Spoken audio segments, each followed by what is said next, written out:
Hello, citizens of the world. We are anonymous.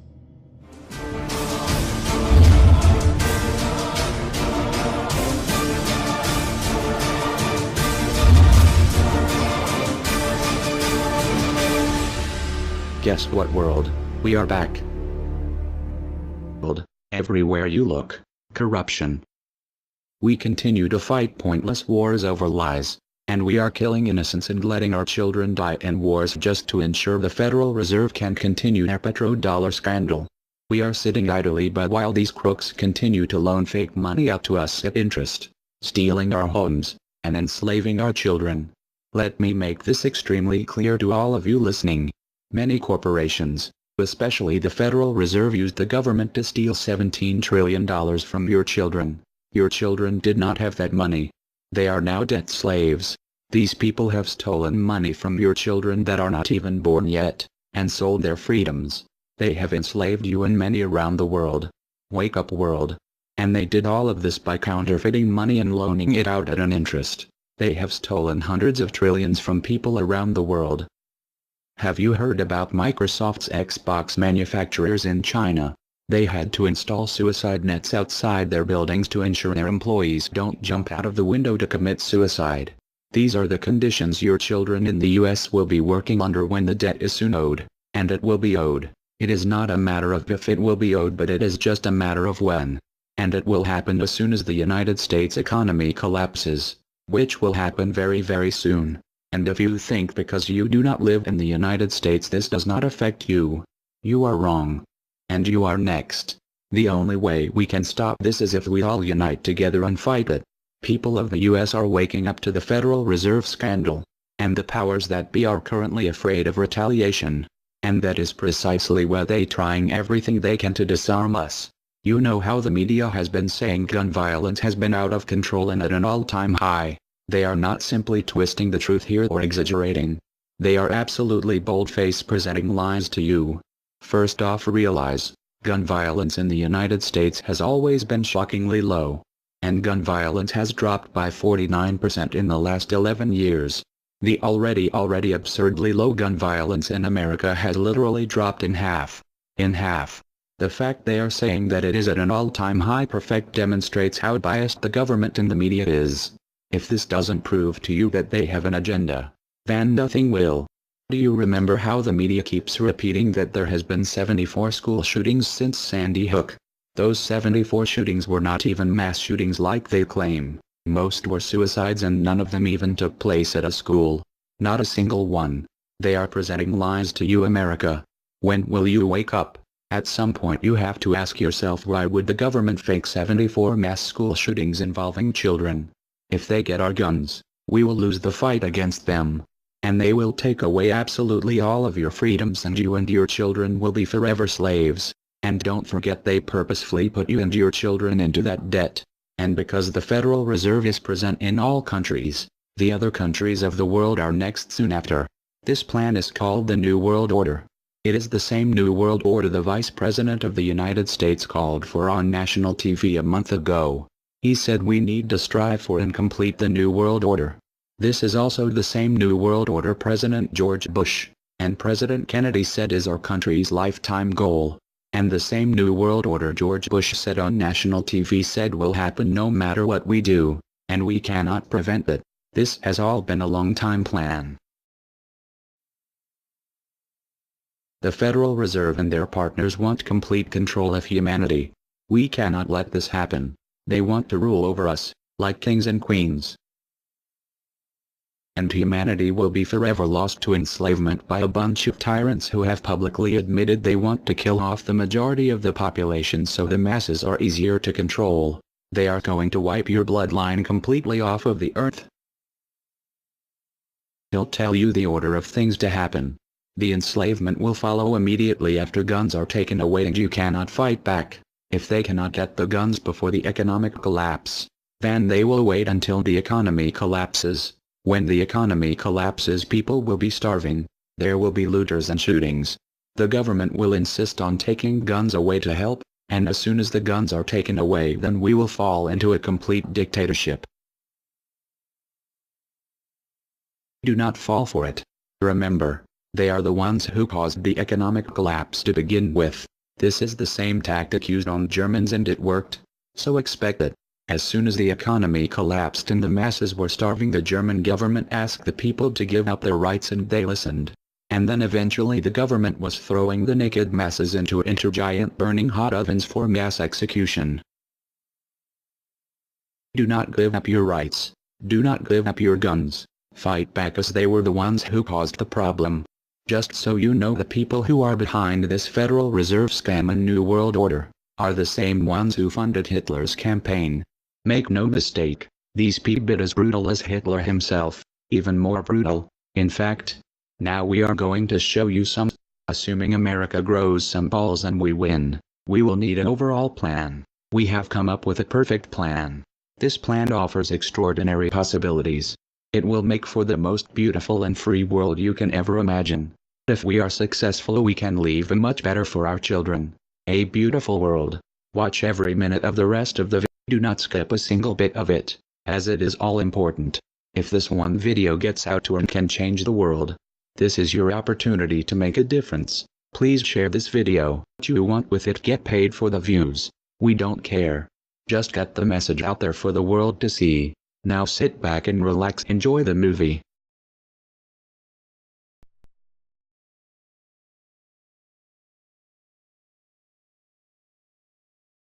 To you? Makes perfect sense. Okay. Anybody else want to throw anything out at us? Sir? I think you're an anarchist and you don't know it yet.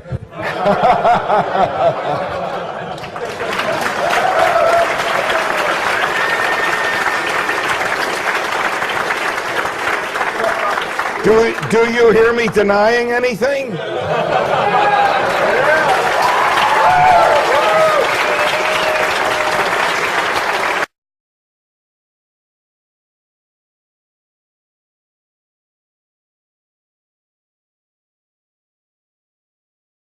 Many people, when they hear the word anarchy, think of chaos and mayhem. So they assume that an anarchist must be in favor of disorder and violence. That is the complete opposite of the truth. Most objections and complaints about the anarchist or voluntarist philosophy are not actually about the philosophy itself, but result from people misunderstanding what the philosophy is all about. To illustrate a few points, we will use the example of two fictional islands. Authoritania, where there is a ruling class or government, and Anarchia, where there is no ruling class of any kind. We will use these islands to examine several common misconceptions about anarchism. Lots of people think anarchy means every man for himself, or survival of the fittest, or the absence of any social cooperation or organization. They think that anarchy means everyone has to be self-sufficient. This comes from the false assumption that some kind of government is necessary for any organization to occur. Whether it's part of a republic, a democracy, a kingdom, or a dictatorship, a ruling class issues orders called laws and punishes anyone who disobeys them. That is not cooperation.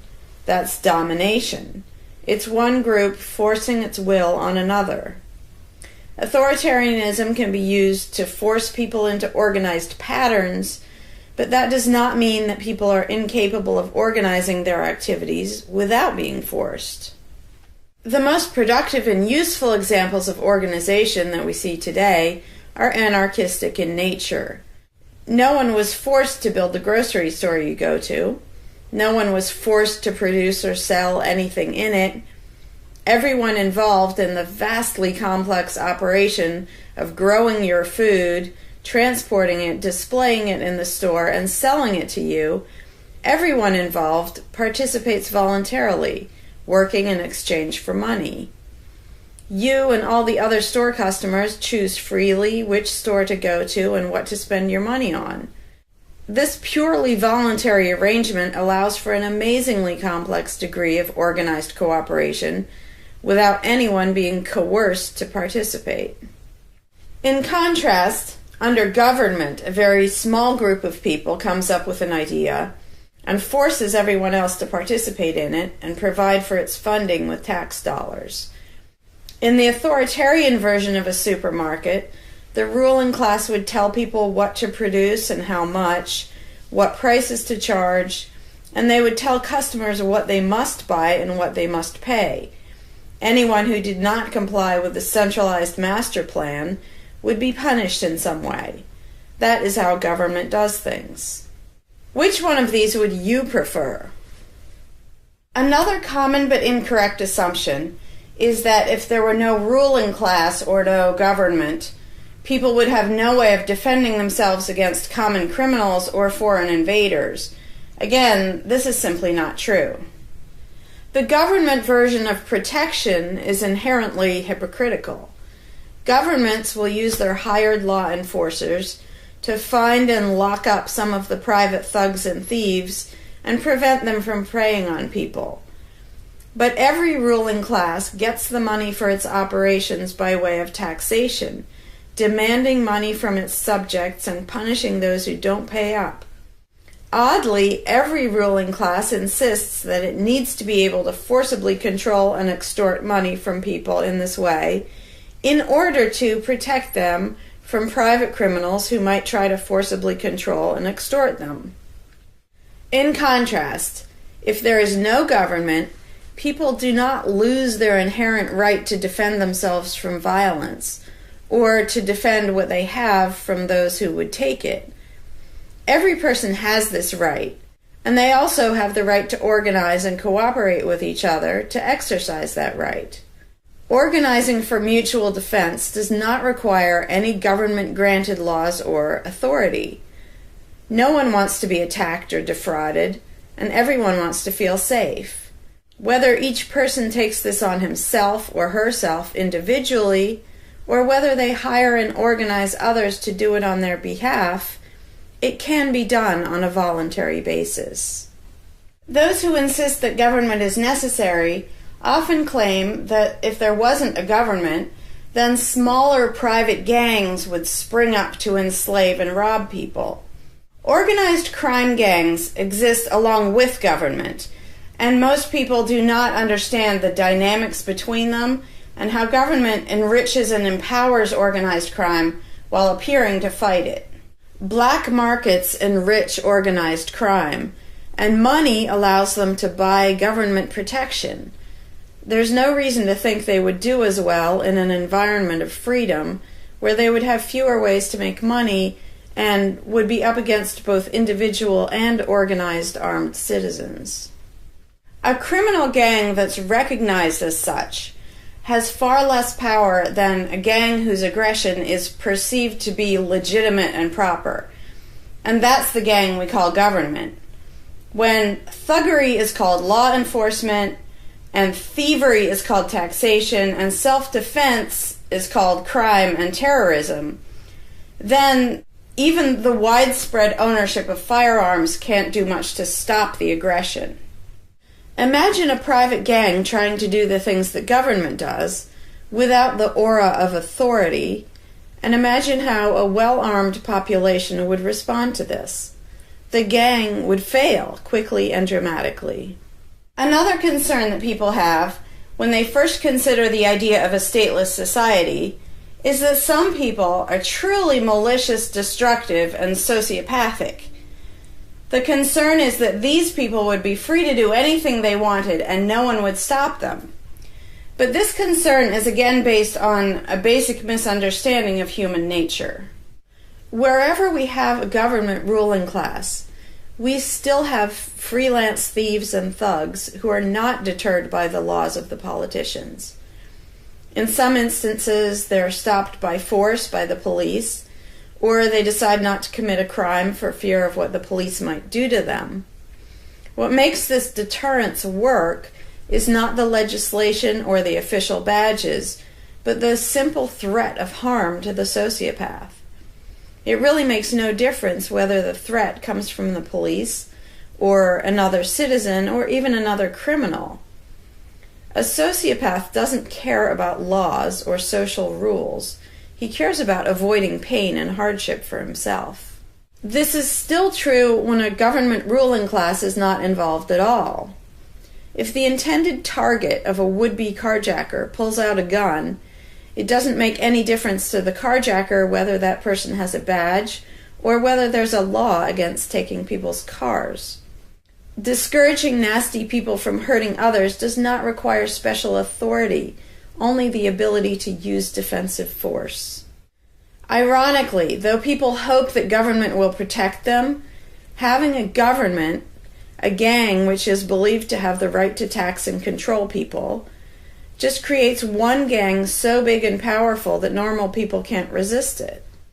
In short, to create a huge gang and then give it societal permission to control and extort people with the hope that this gang will prevent theft and thuggery is simply a self-contradictory idea, but that's what government always is.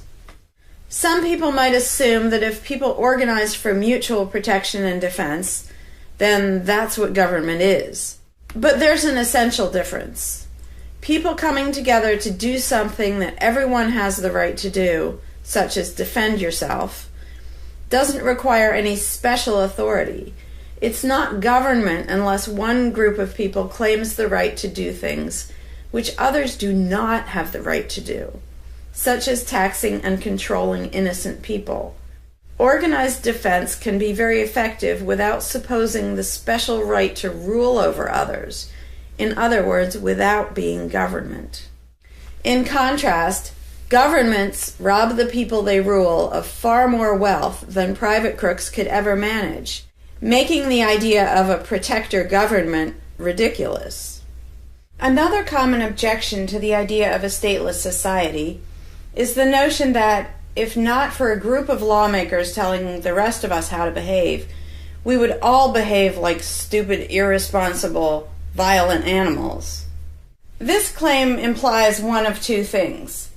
Either we normal people have no idea what is right and wrong unless and until politicians tell us, or the only reason we want to do the right thing and coexist peacefully is because politicians told us to. A quick examination of your own motivations will show you that neither of those things is actually true. It's particularly odd to make this argument in a society where politicians are voted into power.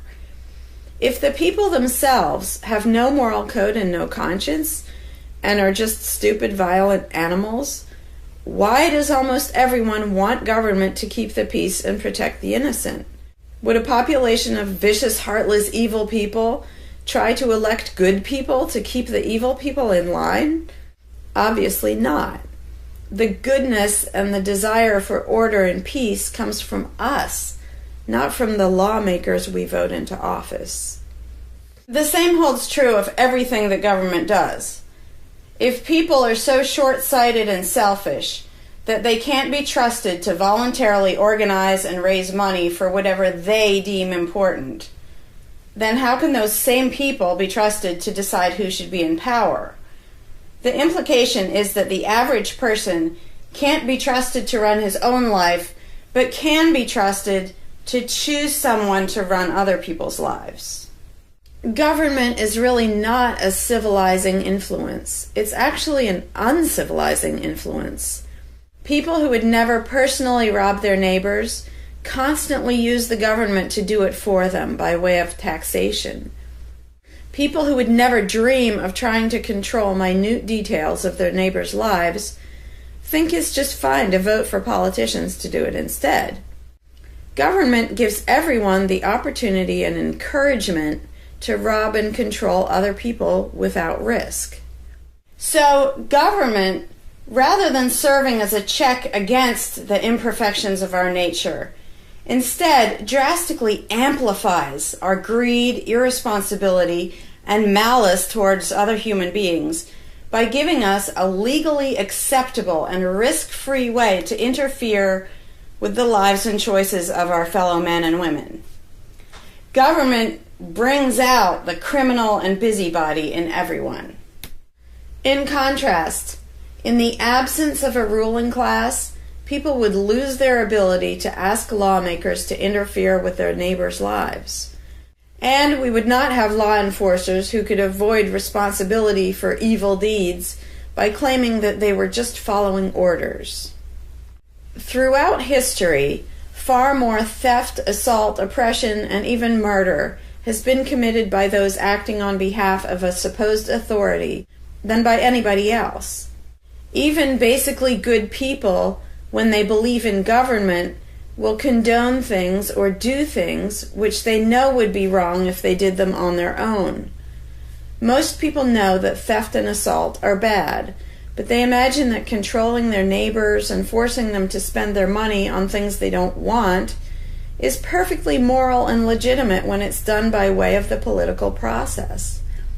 Wrong becomes right when it's called taxation, legislation, regulation, and war. Anarchists know better. They know that human society will never be perfect, but it would be a whole lot better if evil deeds were committed only by genuinely nasty, sociopathic people, rather than being committed wholesale by basically good people who think that violent aggression is okay when it's called law enforcement. The fundamental principle of voluntarism is very simple. It's wrong to initiate violence against any other person, regardless of badges, laws, or alleged authority. The only time the use of force is justified is to defend against aggression. Almost everyone understands this on a personal level, but they've been taught that this basic rule of social living does not apply in the game of politics and government. Most people already know how to get along with others, and most people want a peaceful and just society. Our morality doesn't come from politicians making laws. Our ability to organize and cooperate doesn't come from the ruling class. When people escape the belief in government, they don't suddenly turn into violent animals. Our inherent right to defend ourselves and our ability to defend ourselves is not served by government. In fact, it's threatened by government more than by anything else. Ruling classes do not produce peaceful coexistence, but rather perpetual conflict and violence. Our belief in government authority takes our compassion, virtue, and good intentions and turns them into power for people who crave power and riches. Of course, the people who benefit most from the political racket will put a good spin on the system and do their best to convince people that it's a social necessity. But ask yourself this: have the thousands of laws, regulations, and taxes imposed on you by politicians made you a better person? Have they made you more productive or more caring? Is the world better off with the politicians taking your money and telling you how to live your life? Or do you think it might have been better off if you'd been allowed to spend your own money and make your own decisions? Is society really best served by a small class of people forcefully imposing a centralized master plan on everyone else? Can the orders and threats of a ruling class make the world what it should be? Or would society be better served by human freedom and respect for individual rights, by voluntary cooperation and peaceful organization? If this second option sounds better to you, maybe you should learn more about anarchism. Some people dismiss anarchism as a utopian idea that would only work if everyone were generous and compassionate. Obviously, everyone is not generous and compassionate all the time. But these people need to look at the other side of the coin. If people are too stupid, greedy, and malicious to be free, aren't they too stupid, greedy, and malicious to be trusted with power over others? Whether people are inherently good, bad, or some of each, giving a person power over others is not going to make that person better. In fact, power has historically been known to corrupt people and make them worse, whereas the discipline imposed by the equal freedom of everyone else brings out the best in human nature. Most people today think that we need some form of government because they mistakenly believe that obedience to authority makes us all more civilized, moral, and peaceful. In reality, it has always done exactly the opposite. Everyone knows that governments can be corrupt, abusive, inefficient, counterproductive, even tyrannical. But most people assume that the way to fix that is to get the right people into power. People have spent centuries trying to create a good society using different kinds of ruling classes, different legal structures, different ways of choosing the rulers, and so on. But every governmental construction has resulted in freedom and riches for some, and oppression, violence, and poverty for others. What if, instead of deciding what the throne should look like and who should sit on it, all people of goodwill embraced the non-aggression principle? What if, instead of looking to a ruling class to impose our values on society, we embraced the concept of self-ownership? These principles are simple and easy, to the point of being self-evident, but they're diametrically opposed to the authoritarian principles that most of us have been indoctrinated with. Anarchism does not mean chaos and violence, or every man for himself. Having no government does not mean having no morality, no organization, and no cooperation. Simply put, anarchism does mean that no one is your master and no one is your slave. And that's all it means. Howdy, Larkin Rose here. I'm feeling slightly less than entirely patient and polite today, so if this video gets slightly caustic, too bad.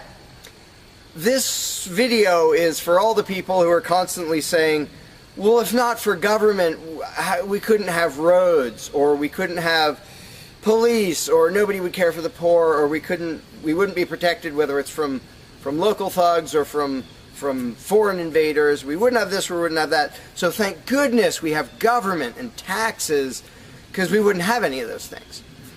And the first way I'd respond to that is by pointing out the assumptions that underlie that complaint, that argument.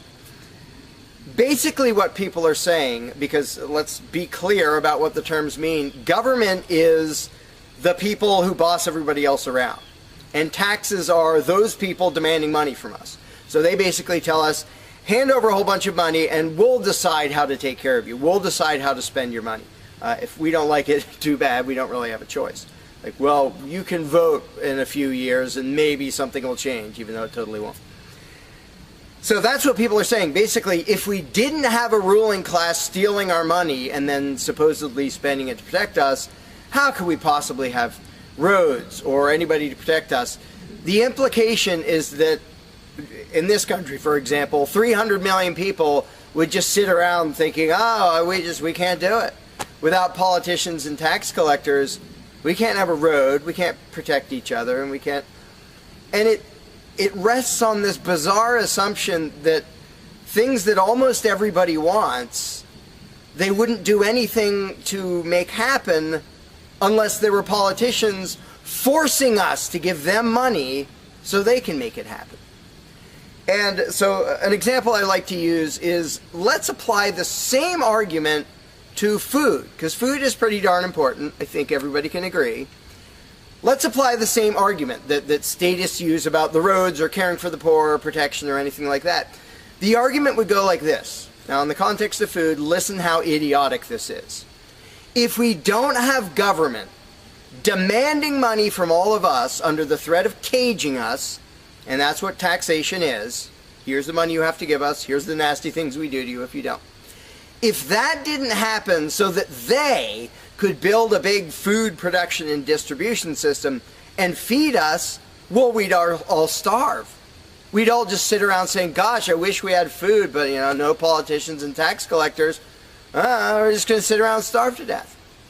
Now, in this country, nobody would believe something that stupid, because all you have to do is go to a supermarket and see a perfect example of really efficient, organized cooperation that nobody is forced to do. There is no, you know, if you're going to make the argument that people make about roads and protection and all that, you'd say, well, nobody is forced to make any food for anybody in this country. How do you know everyone's just going to say, well, it's not my job, and we'll all starve to death? There's no guarantee. There's no master plan guaranteeing that we'll all have food. So obviously we're all going to starve if we don't have an authoritarian government stealing our money and then making food and giving it to us. Because golly gee, we couldn't possibly do it voluntarily ourselves. Again, in this country, nobody makes that argument because they see it happening voluntarily. Nobody involved is forced to do that. Nobody is forced to make you a single bite of food. There is no guarantee at all from anybody. And yet, Americans are, by and large, hugely overweight. Obviously, we don't have a lack of food. We might have a lack of healthy food. But obviously, we see that example. Oh, we can handle that. You know, voluntarily, mutual cooperation, that's fine for food. But for some reason, it's not okay, and we can't even fathom the idea of the exact same thing handling roads or handling protecting us or other things that almost everybody wants. So there's, in the question is this bizarre assumption that everybody will sit around really, really, really wanting something, but because there aren't politicians bossing us around and stealing our money, well, how could we possibly do it? And one of the most common things is, who will build the roads? Which is amazingly stupid to me. Just amazingly stupid. I have here in my pocket a little tiny thing. With this little tiny thing, I can be most places in this country and call people all over the world. And I own it myself. I'm not anywhere near rich these days, but I own one. Almost everybody I know has one of these. A little thing that can fit in your pocket, and just on a whim, you can open it and talk to somebody who's on the other side of the planet. And there was no coercion. Nobody forced anybody to make one of these. This is the result of voluntary cooperation. And that's it. Free trade. Organization, yeah, good. Cooperation, yeah, good. Coercion, which is what government is, and taxation, which is theft, didn't need that to do this. So what these people are telling me, oh, we wouldn't have roads if we didn't have government, is that somehow free individuals, relatively free, interacting voluntarily can make it so I can talk to almost anybody in the world on a little thing that fits in my pocket on a budget that is not a very good budget at the moment, but I still have one of these. That freedom, not authoritarianism, can supply me with this, but freedom cannot achieve a flat place. Because that's what a road is. It's a flat place. From here to there, because we have these machines that take us from here to there. By the way, we don't have those machines because of government. We have those machines because of free enterprise and voluntary interaction and cooperation. The idea that freedom can make a car but can't make a flat place is just idiotic. You really think we can't make a flat place? And so I ask people when they say, well, who will build roads? Are you really telling me that you really and truly think that if government fell off the face of the earth, 300 million people in this country, 7 billion if you want to include the whole planet, would sit around in their houses thinking, golly, I wish I could go visit Fred, but I can't because there's not a flat thing from me to him, and I don't know how to do it. And the other 300 million or 7 billion people, we can't possibly do it because there aren't any politicians and tax collectors. If they were here, we could do it. If they were here to boss us around and steal our money and really inefficiently build a flat place, then we'd be set. Then I'd be comfortable and I could be confident that I could get places. I could visit Fred, I could go shopping, but now we're all going to sit in our houses wishing we could go to the corner store, but we can't because, golly, how could we possibly make a flat place from here to there? We can make these, where you can talk to anybody in the world. We can make machines that you drive around in, but no, we couldn't possibly make a flat place. And when people say, well, who will build the roads? The first answer is the same damn people who do it now. Politicians and tax collectors don't build the friggin' roads. Have you ever seen one out there? No, you haven't. They steal our money, waste most of it, do all their corrupt games, and then they pay other people. Here's an idea. How about if we pay those other people who actually build the stinking road? And the fact that that doesn't occur to people is a great indication of how well indoctrinated people are by the rulers who will perpetually tell us, you can't organize anything, you can't achieve anything, you can't do anything unless we are here to force it on you. And it's, again, there are a zillion examples, whether it's caring for the poor or protection or roads, obviously. where most of the population will say, I'm really concerned that poor people won't be taken care of, which means most of the population wants people in need to be taken care of. And if we didn't have politicians stealing our money, how would it happen? Here's an idea. Take some money out of your pocket and give it to one of the people that you think needs help. Why would you not comprehend that, but you would comprehend some guy 1,000 miles away passing a law to send an armed thug to take your money, to waste 90% of it, and then give a little bit to somebody who may just be defrauding the system or may actually need it? And the amount of indoctrination required to make people even ask these questions of how could we possibly do this without government? What do you think government adds to the equation? It doesn't add any resources. It doesn't create anything. Everything it gives away, it steals from us first, by way of taxation. It doesn't add any skills. It doesn't add any knowledge. The people who are here would still be here if the institution of government fell over. We have all the know-how, we have all the resources, all the technology. The only thing it adds is one group that's imagined to have the right to violently assault and control and extort everybody else. So what the question really means is, how could we have a road, or how could I help that poor, or how could that poor person be helped, or how would anybody protect us if there wasn't a gang of thugs with permission to violently control and rob us?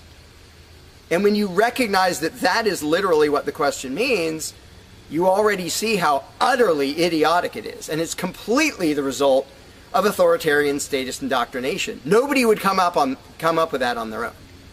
And you obviously don't see that with the example of food or cars or cell phones or anything else. Nobody says, we won't be able to talk to each other unless there's a gang of thugs that's allowed to boss us around and steal our money. And just economically, how stupid you have to be to think that's a good idea. Here are your choices. Let's do this.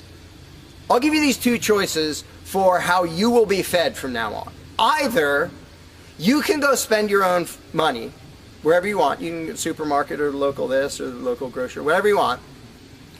You can go decide what you want, and they'll tell you the price. You decide what you're going to buy and how much. And you can go to different places and you can shop around and you can do all that. That's option number one.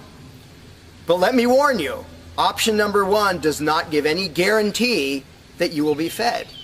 There's no master plan forcing people to feed you. So, oh my gosh, you better be really scared of that option, despite the fact that you can do it day after day and it works really darn well and feeds pretty much not only this country, but with a massive surplus. So that's option number one that apparently statists are scared of. Option number two is politicians will take as much money of yours as they decide to take.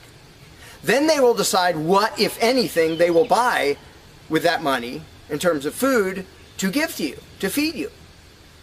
Do you really think that will serve you better, that will feed you better? Yeah, I'm much more comfortable that I'll have I'll be fed, I'll be secure, everything will be okay. If a gang of thugs who doesn't really care about me steals my money and then decides what, if anything, to give me back from what they stole. But that is implied in the question, whatever you put in the blank. How are we going to have blank if not for government? What you're saying is, how can we, the people who really want roads and food and cell phones and protection and all the things that almost everybody wants, how can we possibly have that unless we give someone permission to steal our money and boss us around and then decide what they're going to give us? And the same thing applies no matter what you put in the blank. How will we possibly do blank without government? One of the silly ones is caring for the poor. How will we care for the poor?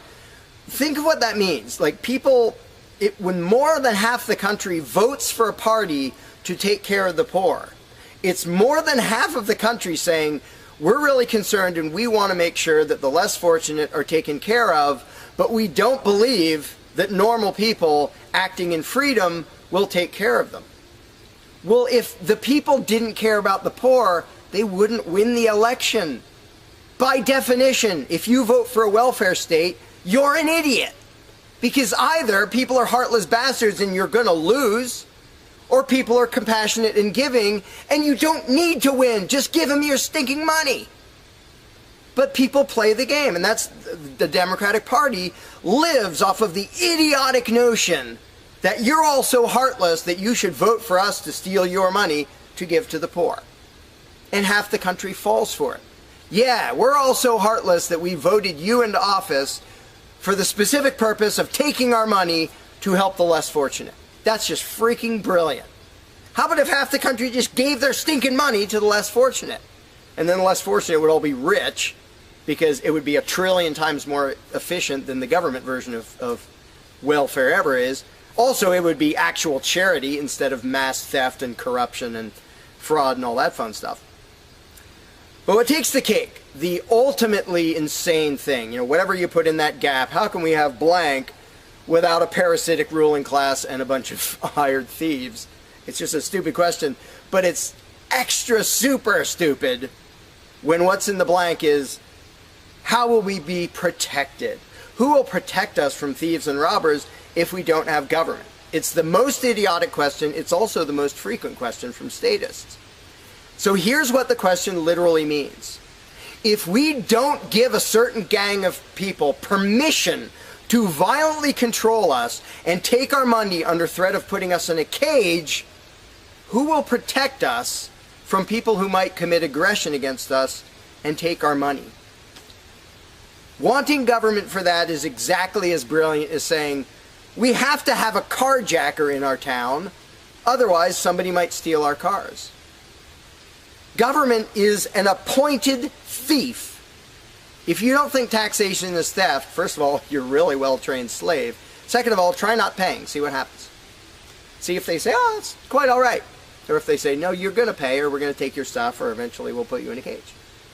And when people say, that's not theft, because we get something back. Learn to think. And I use this example all the time, and all I ever get is stupid looks from statists in response. If I robbed you at gunpoint of $100, and the next day I gave you a sandwich, and you said, what? I said, hey, now everything's fine, because you benefited. I gave you a service. I gave you lunch, so that retroactively makes it okay that I robbed you at gunpoint. Would you buy that argument? No, you'd say, that doesn't make it okay. I don't care that you gave me a sandwich. And yet every statist makes the exact same argument when it comes to government. Well, we get some stuff for it after they demand our money under threat of violence and putting us in a cage. Then we get services or goods. And we don't get what we asked for, and we get lots of things we didn't ask for. But we kind of get something, and that retroactively makes it okay for them to say, give us this much of every paycheck you make, or we're sending men with guns to take your property. And the slaves justify their own enslavement. I'm proud to pay my taxes. I'm proud to get robbed by a parasitic ruling class and get a little bit back and feel good about it. Like, not only is that legitimate and justified, but I feel proud that I let myself get robbed by a bunch of crooks and parasites. But again, the ultimate thing is protection. When people say, who will protect us from aggressors and thugs and thieves if we don't have a government? Even though what government is, by its very nature, is a gang of aggressors and thugs and thieves. They issue commands. Every law they pass is a command backed by a threat of violence. You have to do this, you're not allowed to do that. Here are the nasty things we will do to you if you get caught disobeying. I mean, everybody knows that, even though they don't usually say it in terms that blunt and honest and accurate. But to say we need taxes to be protected is as stupid as you can get. It's saying we need theft to avoid theft. And the fact that people are trained to use different words so that this theft sounds okay. It's legalized, it's taxation, and we voted for the people who robbed us. Like, we got to elect our local carjacker, and that means he represents us when he demands our car and points a gun in our face. He's serving us as he steals our car, because he's going to use that car and sell it and make money to make sure nobody else steals our car. That is the essence of government. And the fact that you have hundreds of millions of victims of that scam vehemently defending it and saying, I'm not going to give that up. I don't want to give up government. Who would protect us? I don't want to give up the biggest aggressor on the planet, the biggest thief on the planet. Look at your tax bill and see how much private crooks steal from you. So before you ask that question, before you ask, how could we possibly have roads or protection or water or air or Christmas or Santa Claus or any of the zillion things that statists imagine we can't possibly have without a ruling class. Think about what the question actually means. Because when you get to the point where you understand the implications of your own question, asking, how can we possibly have this without a parasitic gang of thugs robbing us? When you actually understand what you're really asking, you won't ask the question because you will realize it's completely freaking idiotic.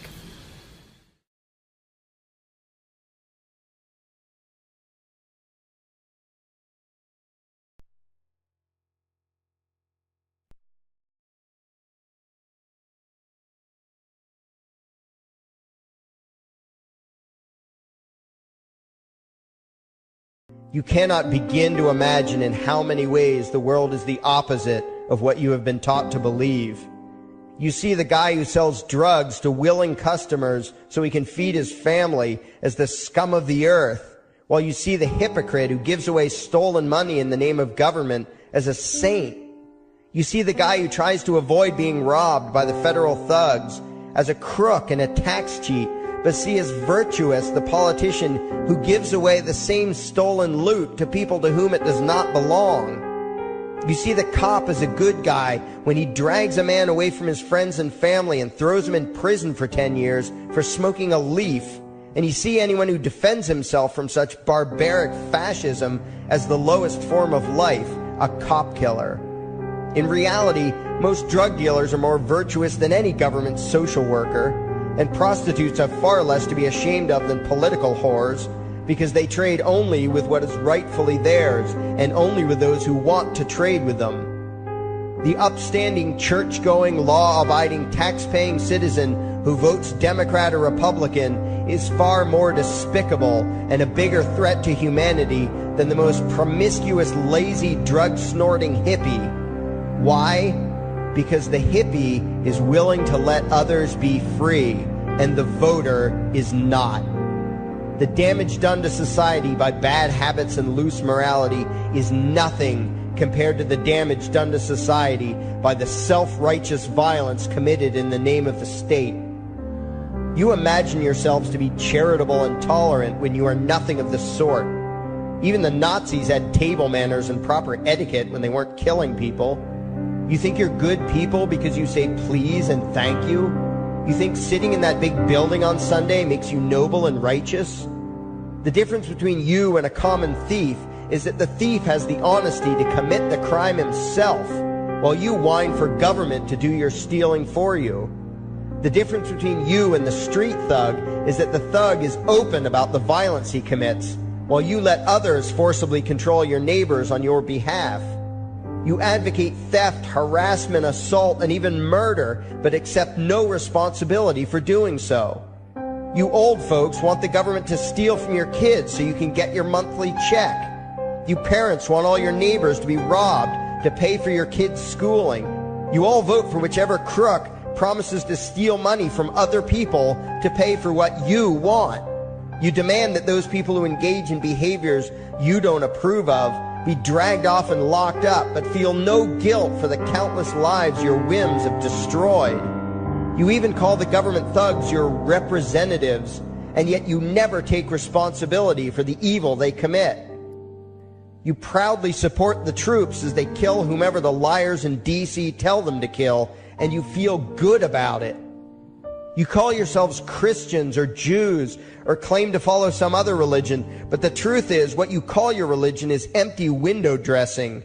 What you truly worship, the God you really bow to, what you really believe in is the state. Thou shalt not steal, thou shalt not murder, unless you can do it by way of government. Then it's just fine, isn't it? If you call it taxation and war, it stops being a sin, right? After all, it was only your God that said you shouldn't steal and murder, but the state said it was okay. It's pretty obvious which one outranks the other in your minds. Despite all the churches, synagogues, and mosques we see around us, this nation has one God and only one God, and that God is called government. Jesus taught nonviolence and told you to love your neighbor, but the state encourages you to vote for people who will use the violence of government to butt into every aspect of everyone else's life. Which do you believe? To those about to stone a woman who had committed adultery, Jesus said, "Let him who is without sin cast the first stone." But the state says it's perfectly fine to lock someone up if they do something you find distasteful, such as prostitution. Which do you believe? The Christian God says, "Thou shalt not covet," but coveting is the lifeblood of the beast that is the state. You are taught to resent, despise, and hate anyone who has anything you don't have. You clamor for the state to tear other people down, steal their property, and give it to you. And you call that fairness. The Bible calls it coveting and stealing. You are not Christians. You are not Jews. You are not Muslims. And you certainly aren't atheists. You all have the same God, and its name is government. You're all members of the most evil, insane, destructive cult in history. If there ever was a devil, the state is it, and you worship it with all your heart and soul. You pray to it to solve every problem, to satisfy all your needs, to smite your enemies, and to shower its blessings upon you. You worship what Nietzsche called the coldest of all cold monsters, and you hate those of us who don't. To you, the greatest sin is disobeying your God, breaking the law, you call it, as if anyone could possibly have any moral obligation to obey the arbitrary commands and demands of the corrupt, lying, delusional megalomaniacs who infest this despicable town. Even your ministers, priests, and rabbis, more often than not, are traitors to their own religions, teaching that the commands of human authority should supersede adherence to the laws of the gods they say they believe in. Several years ago, I heard one pompous evangelical jackass in particular pontificating on the radio that anyone who disobeys the civil authority, be it a king or any other government, is engaging in rebellion against God. Those were the exact words he used. What if the government is doing something wrong? Well, this salesman for Satan opined, that is the business of those in government, and you are still obligated to obey. Everywhere you turn, be it the state or the church, the media or the schools, you are taught one thing above all else, the virtue of subjugating yourselves to mortals who claim to have the right to rule you. It is sickening the reverence with which you speak of the liars and thieves whose feet are so firmly planted on your necks. You call the congressmen and the judges honorable, and you swoon at the magnificence of the grandiose halls they inhabit, the temples they built to celebrate the domination of mankind. You feel pride at being able to say you once shook a senator's hand or saw the president in person. Ah, yes, the grand deity himself, His Royal Highness, the President of the United States of America. You speak the title as if you're referring to God Almighty. The vocabulary has changed a bit, but your mindset is no different from that of the groveling peasants of old who bowed low, faces in the dirt, with a feeling of unworthiness and humility when in the presence of whatever narcissist had declared himself to be their rightful lord and master. The truth of the matter, back then and today, is that these parasites who call themselves leaders are not superior beings. They are not great men and women. They are not honorable. They're not even average.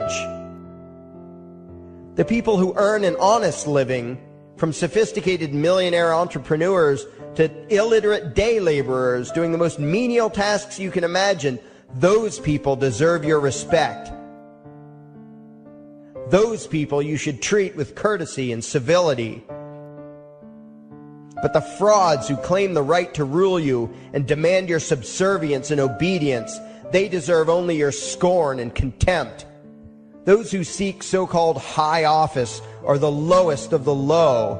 They may dress better, have larger vocabularies, and do a better job of planning out and executing their schemes, but they are no better than pickpockets, muggers, and carjackers. In fact, they are worse, because they don't want to rob you of just your possessions. They want to rob you of your very humanity, deprive you of your free will, by slowly leeching away your ability to think, to judge, to act, reducing you to slaves in both body and mind. And still you persist in calling them leaders. Leaders? Where is it that you think you're going exactly that would require you to have a leader? If you just live your own life and mind your own damn business, exercising your own talents, pursuing your own dreams, striving to be what you believe you should be, what possible use would you have for a leader? Do you ever actually think about the words that you hear, the words that you repeat? You parrot oxymoronic terms such as the leader of the free world, even pretending for a moment that there is some huge journey or some giant battle that everyone in the entire nation is undertaking together that would require a leader. Why would you ever think, even for a moment, that the crooks that infest this town are the sort of people you should listen to or emulate or follow anywhere? Somewhere inside your mostly dormant brains, you know full well that politicians are all corrupt liars and thieves, opportunistic con men, exploiters, and fearmongers. You know all this, and yet you still speak as if you are the ones who are the stupid, vicious animals, while the politicians are the great, wise role models, teachers and leaders without whom civilization could not exist. You think these crooks are the ones who make civilization possible? What belief could be more absurd? Yet when they do their pseudo-religious rituals, deciding how to control you this week, you still call it law, and continue to treat their arbitrary demands as if they were moral decrees from the gods that no decent person would ever consider disobeying. You have become so thoroughly indoctrinated into the cult of state worship that you are truly shocked when the occasional sane person states the bleeding obvious. The mere fact that the political crooks wrote something down and declared their threats to be law does not mean that any human being anywhere has the slightest moral obligation to obey. Every moment of every day, in every location and every situation, you have a moral obligation to do what you deem to be right, not what some delusional bloated windbag says is legal. And that requires you to first determine right and wrong for yourself, a responsibility you spend much time and effort trying to dodge. You proclaim how proud you are to be law-abiding citizens and express your utter contempt for anyone who considers himself above your so-called laws. Laws that are nothing more than the selfish whims of tyrants and thieves. The word crime once meant an act harmful to another person. Now it means disobedience to any one of the myriad of arbitrary commands coming from a parasitical criminal class.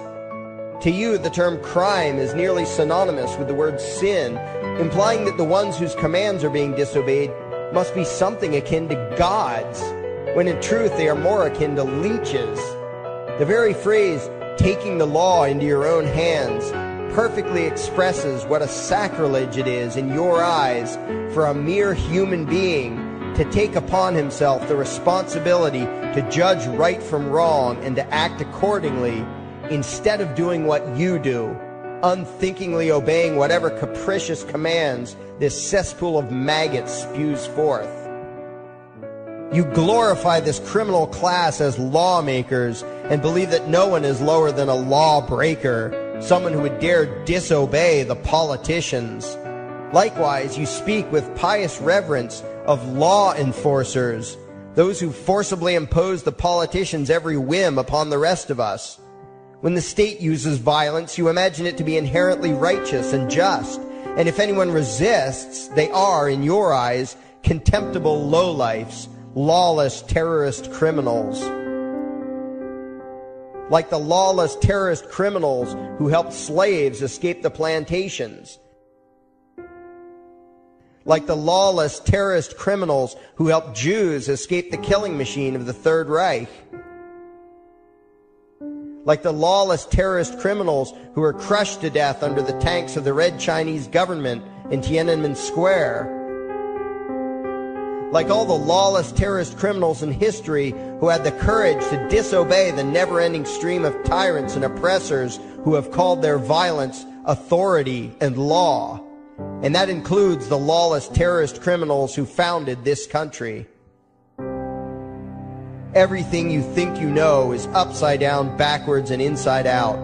But what has to take the cake, the height of your insanity, is the fact that you view as violent terrorists the only people on the planet who oppose the initiation of violence against their fellow men. Anarchists, voluntarists, and libertarians. We use violence only to defend ourselves against someone who initiates violence against us. We use it for nothing else. Meanwhile, your belief system is completely schizophrenic and self-contradictory. On the one hand, you teach the young slaves that violence is never the answer. Yet out of the other side of your mouths, you advocate that everyone and everything, everywhere and at all times be controlled, monitored, taxed, and regulated through the force of government. In short, you are teaching your children that the masters may use violence whenever they please, but the slave should never resist. You indoctrinate your children into a life of unthinking, helpless subservience. You are putting the chains around their little necks and fastening the locks tight. And worst of all, you feel good about it. Out of one side of your mouths, you condemn the evils of fascism and socialism and lament the injustices of the regimes of Hitler, Stalin, and Mao. While out of the other side of your mouths, you preach exactly what they did. The worship of the collective, the subjugation of every individual to that evil insanity that wears the deceptive label, the common good. You babble on and on about diversity and open-mindedness, and then beg your masters to regulate and control every aspect of everyone's lives, creating a giant herd of unthinking conformist drones. You wear different clothes and have different hairstyles, and you think that makes you different. Yet all your minds are enslaved to the same club of masters and controllers. You think what they tell you to think and do what they tell you to do while imagining yourselves to be progressive, thinking, and enlightened. From your position of relative comfort and safety, you now condemn the evils of other lands and other times while turning a blind eye to the injustices happening right in front of you. You tell yourself that had you lived in those other places, in those other times, you would have been among those who stood up against oppression and defended the downtrodden. But that is a lie. You would have been right there with the rest of the flock of well-trained sheep, loudly demanding that the slaves be beaten, that the witches be burned, that the nonconformists and rebels be destroyed. How do I know this? Because that is exactly what you are doing today. Today's injustices and oppressions are fashionable and popular, and those who resist them, you tell yourselves, are just malcontents and freaks, people whose rights don't matter, people who deserve to be crushed under the boot of authority. Isn't that right? You bunch of spineless, unthinking hypocrites, look in the mirror. Take a good look at what you imagine to be righteous and kind. You are the devil's plaything. The crowds of thousands wildly applauding the speeches of Adolf Hitler, that was you. The mob demanding that Jesus Christ be nailed to the cross, that was you. The white invaders who celebrated the wholesale slaughter of those godless redskins, that was you. The throngs filling the Colosseum, applauding as the Christians were fed to the lions, that was you. Throughout history, the perpetual suffering and injustice occurring on an incomprehensible scale, it was all because of people just like you. The well-trained, thoroughly indoctrinated conformists, the people who do as they're told, who proudly bow to their masters, who follow the crowd, believing what everyone else believes and thinking whatever authority tells them to think. That is you. And your ignorance is not because the truth is not available to you. There have been radicals preaching it for thousands of years. No, you are ignorant because you shun the truth with all your heart and soul. You close your eyes and run away when a hint of reality lands in front of you. You condemn as extremists and fringe kooks those who try to show you the chains you wear because you don't want to be free. You don't even want to be human. Responsibility and reality scare the hell out of you, so you cling tightly to your own enslavement and lash out at any who seek to free you from it. When someone opens the door to your cage, you cower back in the corner and yell, "Close it, close it." Well, some of us are finished with trying to save you. We've wasted enough effort trying to convince you that you should be free. All you ever do is spout back what your masters have taught you, that being free only leads to chaos and destruction, while being obedient and subservient leads to peace and prosperity. There are none so blind as those who will not see. And you nation of sheep, would rather die than see the truth.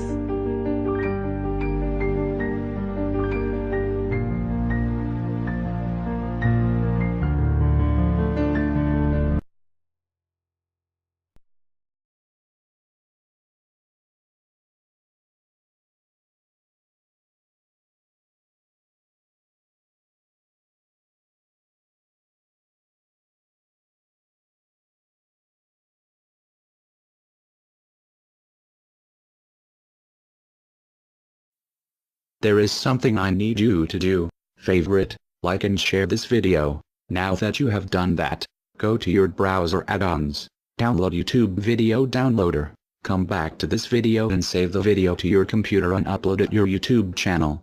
Use a different title than the one used for this video. We now have a new YouTube channel. It is called Anarchy World. It's all one word. Subscribe to us.